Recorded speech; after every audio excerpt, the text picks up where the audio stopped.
Hey everyone, welcome back to the channel. It's Denise Salcedo. I'm excited because I'm doing a Q&A video today, and I haven't done a Q&A video I think ever. So this might be technically my first one. So I posted a tweet and I basically asked people, hey, if you have any questions for me, go ahead and drop them. Let me know what they are. So today I'm going to be answering those. And I'm pretty excited because I've been a lot more active on Twitter and I'm getting more followers on there, making more friends. So I'm just going to go ahead and see what's on people's mind. What do people want to know?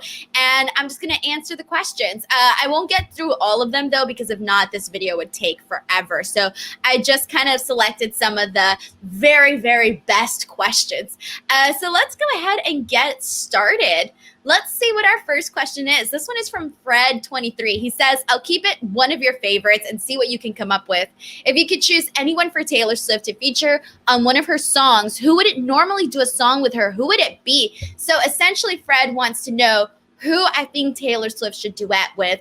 And I'm just going to go ahead and say it. I think it should be Lorde. I think that Lorde and Taylor Swift would work up a masterpiece. And it would be brilliant and unique and awesome. So Taylor Swift and Lorde is my pick. Next question. This one is from Omar the Playa Guy. And he says, how do you stay motivated doing what you do as a content creator? What are the things that give you the kick to create content?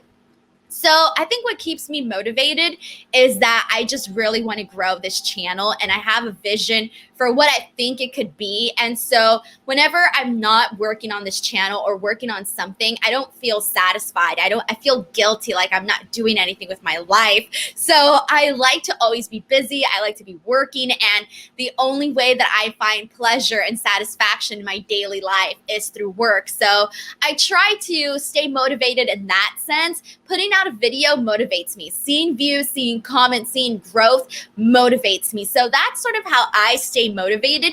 And there are some days though where I'm a little bit lazy or I don't have the inspiration for a video, and that does happen. When it does happen, I try not to be super hard on myself and I just think, okay, you know what? Tomorrow I'll have a better idea for a video. But great question. Next one. This one is from Kalam W1995. He says, anything you do to just chill and relax in your spare time. So yeah, okay. So I tend to be sometimes really lazy. So I love the best way for me to spend time relaxing is just to be on my bed with my laptop and just watching a TV show or a movie. It doesn't matter like what. I usually take forever to pick something, but eventually I do. And I just think the best way to relax is with a really, really good show. I love to binge watch different shows. I love to watch a really good, sad, dramatic movie. And when I'm not doing that, I like to have imaginary concerts. So I like to play music from other artists and pretend that I'm the star and that I'm the one who made the song. And so I have like these imaginary concerts. It's really dorky, but it's a lot of fun. So basically just like singing and dancing in my room. And so I do that for fun as well. And yeah, I would say that those are the things that I do for fun. Watch TV, watch movies, and sing and dance in my room. But next question. This one is from Dennis. Dennis Weber says, Denise, as always, you're awesome. Keep it up. My question is, if you were offered a contract with a wrestling company, would you accept it? Ooh, Dennis asking the magic question. It depends. I would say yes and no. I would say yes if I thought it was a really amazing opportunity and if I was still allowed to sort of do some of the other things that I'm doing. So it would really, really depend on where I am with my life. And I'm not going to pretend and say that I would say no, because chances are I would probably say yes. So you know what? I'll make it short for you, Dennis. The answer is yes. I would most likely accept it. Next question. This is from Z4 Spade Gamer. Ollie Davis, #1 fan, says, hi, Denise. Just a few questions. Who are your favorite wrestlers? What's your favorite feud? And if you had a wrestling entrance, what Taylor Swift song would you pick? Keep up the great work. All right. So the first one is my favorite wrestlers. So my favorite wrestlers are as follows. It is Jericho #1, CM Punk #2, 3 Kurt Angle, 4 Triple H, 5 Shawn Michaels. I think I'm I don't remember if I'm confusing my 4 and my number 5. But I would say that those are my top 5 favorite wrestlers, with the top 3 being like very, very solid. The other question was, what's your favorite feud? Ooh, there have been so many good ones. I don't know if I have a specific favorite. Dang, that's a good question. Let's think. I really enjoyed. You know what? I'm gonna give a women's one because people aren't always talking. I want to talk more about women's wrestling. So I really enjoyed Mickie James Trish Stratus when Mickie James was like the psycho girl and stalking Trish. I thought that was kind of interesting. I remember being interested in that as a kid. So that would be just one of the very many. And then if you had a wrestling entrance, what Taylor Swift song would you pick? It would definitely be Ready for It, without a doubt. It is the best song to just get really hyped up to. And I think it's an exciting song. And that's what you need in a wrestling entrance theme. Something that gets the people like hyped up. Something like Stone Cold's, like the glass shattering. Something like that. Adam Pearson says, when does playful banter turn into misogyny or cruelty in an online platform, and how do you deal with it when it happens? So, Adam, I think my answer for that is, I'm starting to get my fair share of negative comments. Well, I've been getting them for a long time, actually, where people don't like me or whatever. And to be honest, sometimes it sucks. You don't like to read. Nobody likes to read bad stuff about themselves on the internet. And I've heard it all. From men, from women, from adults, from children. It doesn't matter who. I've heard it from everyone. And honestly, I'm starting to get used to it. That sounds really bad, but there comes a point where I'm just like, screw it. I'm happy doing what I do. And if someone doesn't like me, then so be it. Not everyone's going to like you. That shouldn't stop you from chasing your dreams. So if anybody here is like being messed with online, or someone is being like really mean to you, just ignore them, because chances are they're just jealous of you. They just want something that you want. So that's my thoughts on that. And in terms of like misogyny, I think that, yeah, sometimes like I don't like the whole like mansplaining thing, whatever. To be honest, don't let it get to me. I just turned a blind eye and I'm like, whatever. Unless I do think someone needs to be called out, then I will. But for the most part, I've just been able to ignore it and move on with my life. I just talk about it privately with like my friends and family who'll be like, you know what, Denise, this is the advice that we think you should take on this. And I just talk about it with close people in my life. Moving on, next question. What would be the first thing you would do if you won the lottery? If I won the lottery, the first thing that I would do is travel the whole entire world. By the way, this is from Extreme Dawn Z, Youssef, who asked this question. I would literally travel the entire world. My dream is to see each and every single place on this earth. So that would be the number one thing that I would do. Oh, and I would get a killer apartment in New York City. That is my dream, to have a penthouse apartment with like a beautiful view of the city and just like those brick walls. And oh, that is the dream. So yeah, that's what I would do if I won the lottery. Next question. Raymond Santiago says, who is your favorite female WWE superstar? Right now, I'm going to say that it is Charlotte Flair. I love Charlotte Flair so much. And I would also say that some of my past favorites were Lita, Chyna, and Mickie James, I would say were my favorites. And other women that I just love as well that I have to give some shout outs to are Melina, Alexa Bliss, and Becky Lynch as well. So there are so many so many talented women that I wish I just had like 0.01% of what they have. Moving on. This is from Jay Alt. He says, what was the moment in your life you knew that being here on YouTube/social media was going to be your path? Your path is totally leading to hang out and do an interview with T Swift, BTW. I wish that I got to do an interview with Taylor Swift, but I would be so nervous. I would cry. What's your favorite moment in life that you knew? Okay. I don't know if there was a specific moment in my life where I knew that YouTube/social media was going to be like my life, because I was already pursuing a career in television. I went to school, studied broadcast journalism. So I was aiming for a career where I talk to people, and I've always known that that's my strength. I'm not very talented, but I can talk. So I kind of just think I always felt it though. I always felt that I would be doing something in terms of more entertainment. I was never really interested in anything else. And when I started seeing that my YouTube channel started doing really well, I just kept going at it. And even if my videos weren't doing good, I was still going to keep going. I was still going to keep publishing videos no matter what, because that was my only option. My only option was to create content, and if that's what I wanted to do, that was really my only option. So yeah, I think there wasn't an exact moment. It was just I was not going to stop. Next one. This is from Gary Johnson. He says, "How did your Wrestle Talk podcast gig come about?"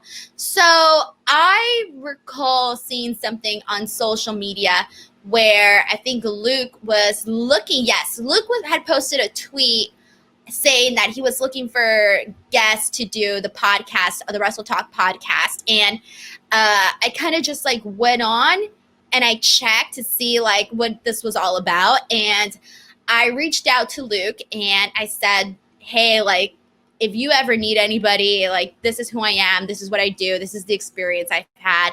And I sent him like, I think I sent him like my resume, my demo reel, and everything that, you know, I've done in the wrestling space and in the media hosting space.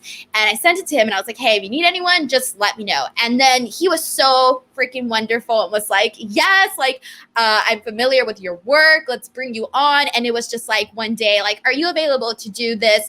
Are you available to do Quizlemania? Yes. Are you available to do this live stream? Are you available to do a predictions video? Yes, yes, yes. Are you available to do the podcast? Yes. And so I just like became available, and, you know, and we just started working together, and I guess we hit it off. And now I'm excited that I'm officially part of the team, hosting a podcast with them the Wrestle Talk podcast with them every single Friday on their channel, which is just awesome with Luke. So I'm really, really excited about that. I'm really excited about how that opportunity came about. Next question. This is from Believe Victims First at Swifty_Ellie. She said, what moment has really stood out to you most throughout your career? So guys, I don't know how else to explain it to you, but since I was a little girl, all I ever wanted was a successful career. That's all I wanted. Like, I wanted to be that woman when I grew up that was just like successful and smart and all of that.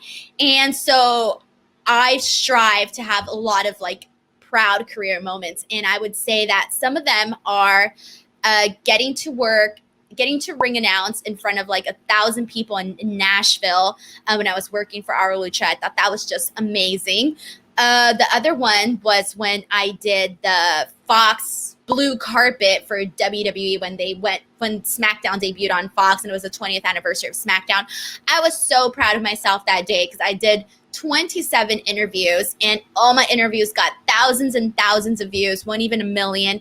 And I just got so much great feedback. All these wrestling outlets were picking up my interviews, and I just felt so proud because I genuinely felt that I did a good job that day.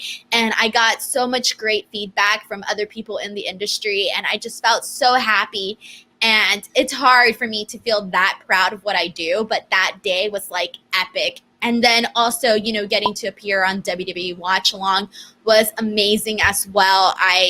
That all happened in the same weekend, and that was probably the best weekend of my life. So I would say that in terms of a moment that has stood out for me in my career, that would be it, like 100%. And also getting to work for Disney was really great. Being a host for them was awesome. I will tell you this, if you ever work for Disney, it is going to be great, okay?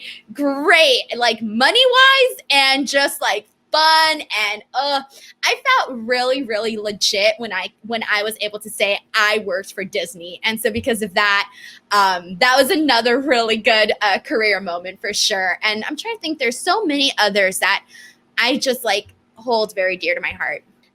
Bradley H says, match you can watch over and over again. Yeah, so my favorite match that I can watch over and over again is Samoa Joe versus Kenta Kobashi from Ring of Honor. That's my favorite match ever, and that's the match that has not been outdated for me.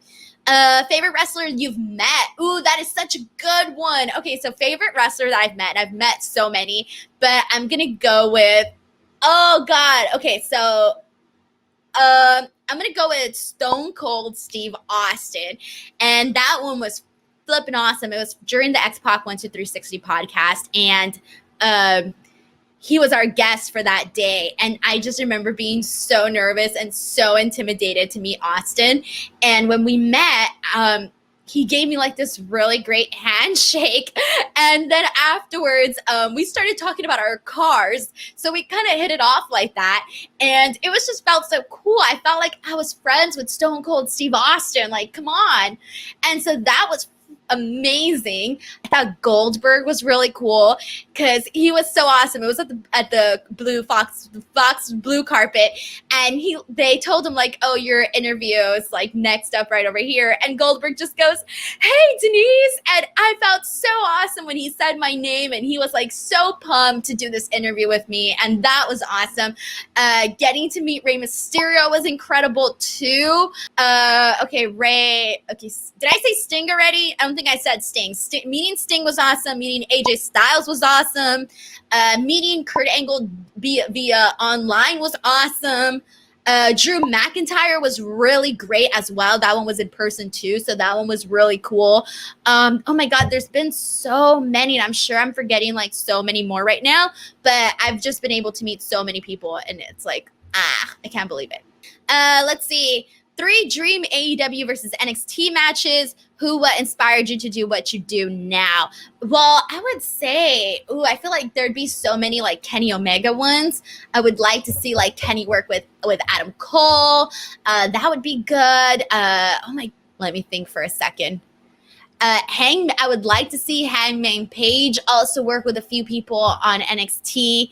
Guys, I mean, like, there is just so many different possibilities, like so many, but I just feel like there would be like a long list for that one.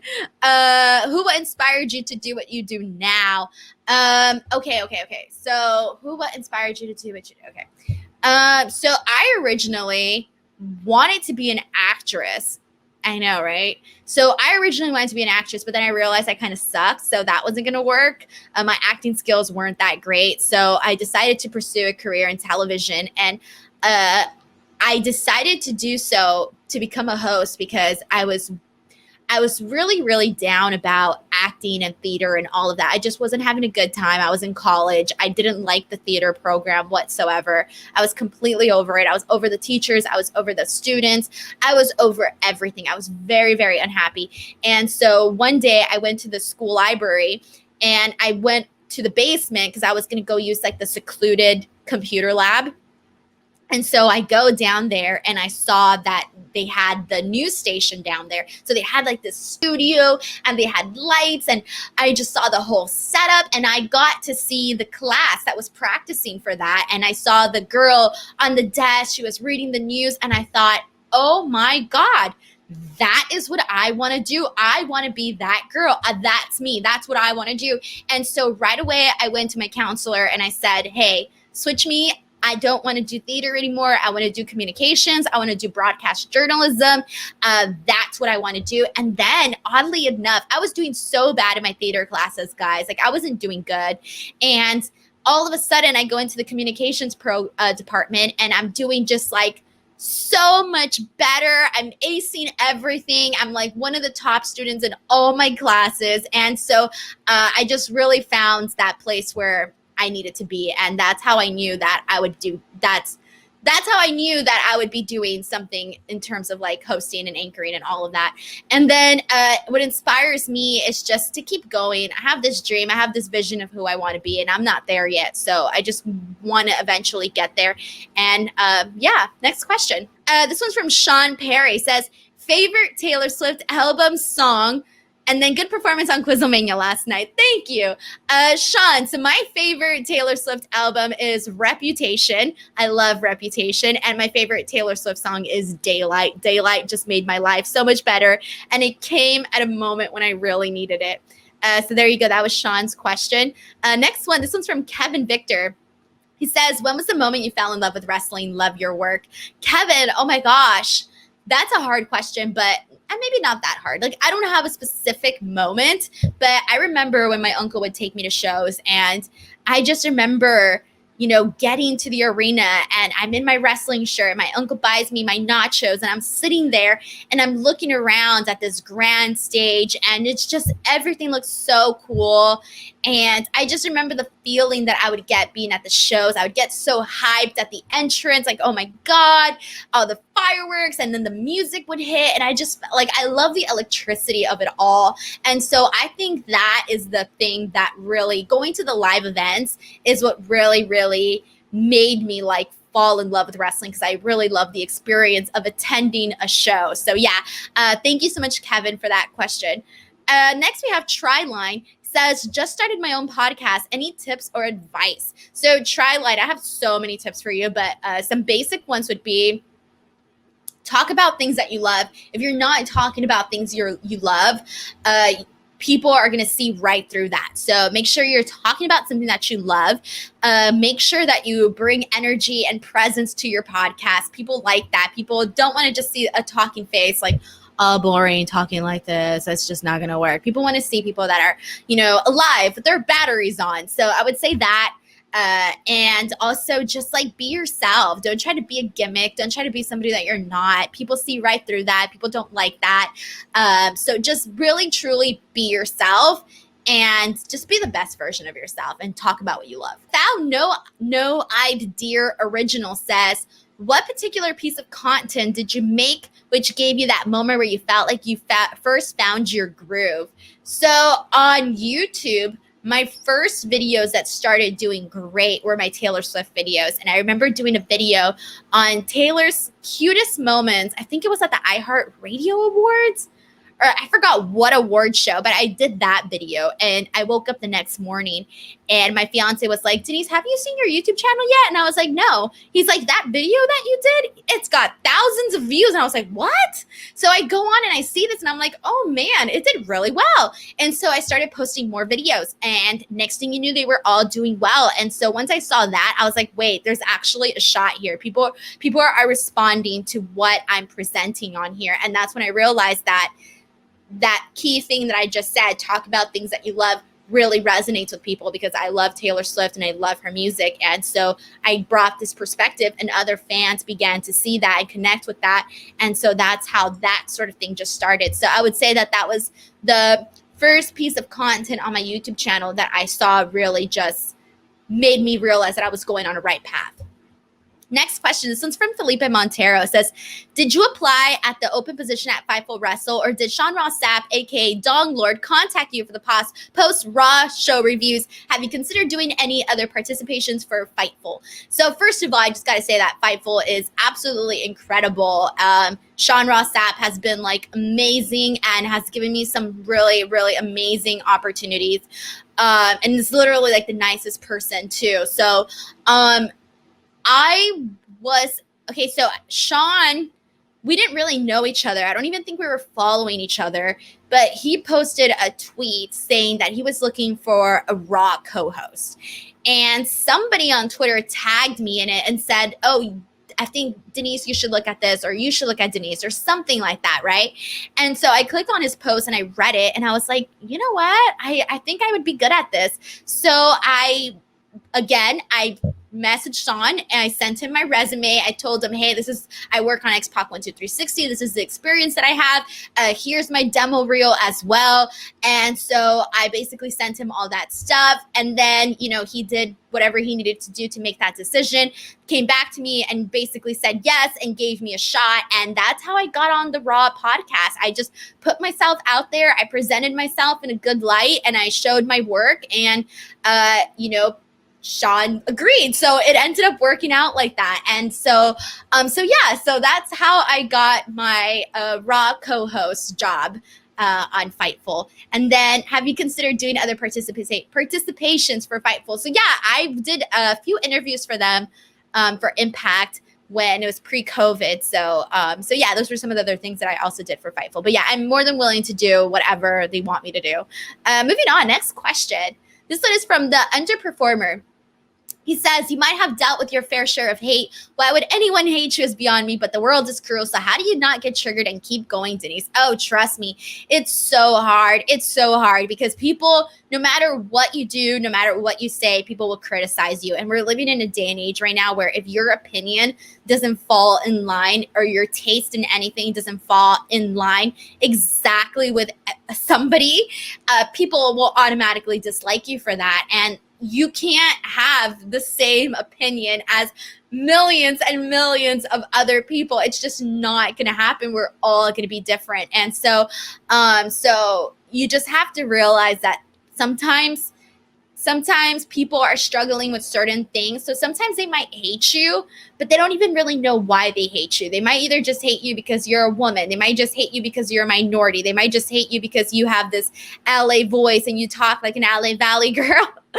You never know why people might hate you. So I try to see it as, you know what, this person has their own issues that probably have nothing to do with me. So yeah, they took the time to write to me, say, hey, Denise, you're ugly, or I hate your voice, or whatever it is that they decided to tell me on social media that day. I just think to myself, there's something bigger that's affecting this person, that's why they reached out to me and they felt the need to attack me. Because sometimes people feel the need to attack other people to make themselves feel better. So I try to see it that way, and I try not to let it get me down. Sometimes I do get down. Like, I'm gonna be honest, I'm not completely above it. Sometimes, you know, I do get my feelings hurt or whatever, but I just think to myself, like, why does one person's negative opinion about you mean more than somebody's positive opinion about you? Because there are a million other people, well, not a million, but a lot of other people that say really nice things about me. So I'm not going to let somebody's negative perspective of me trump the positive perspective that somebody else has of me and that I have of me. And so that too. And plus, I just want to say, like, to any people that are like writing mean things to anybody, not just me, to anybody, it's like, you don't have to point out people's flaws. Okay. We already know our flaws. I know my flaws. You don't need to tell me my flaws. I know them. I'm working on them. But that's just how it is nowadays. People will hate you if you don't have the same favorite color or the same favorite TV show, but you just kind of have to not let it stop you, because if you start living the life that other people think you should be living, then you stop living, and that's not cool. Next question. Joshua Sales says, if you could go back and relive 1 year of wrestling, which year would you choose and why? I would choose 2005 just because that was the year that I went to the most wrestling events ever. And I would kind of want to relive all of those moments. And that was a really fun year for me. Tommy L says, if you could live in any TV show, which one would you like to live in?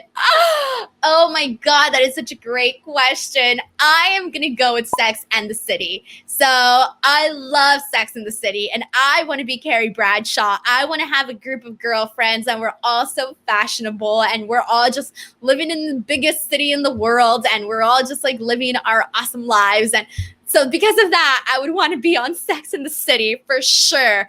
Without a doubt, like, that is my answer for sure. All right, next one. Tom Busty says, have you ever been to the UK? Yeah, I was in London. I was traveling in London, which was really fun. It was my first time there, obviously.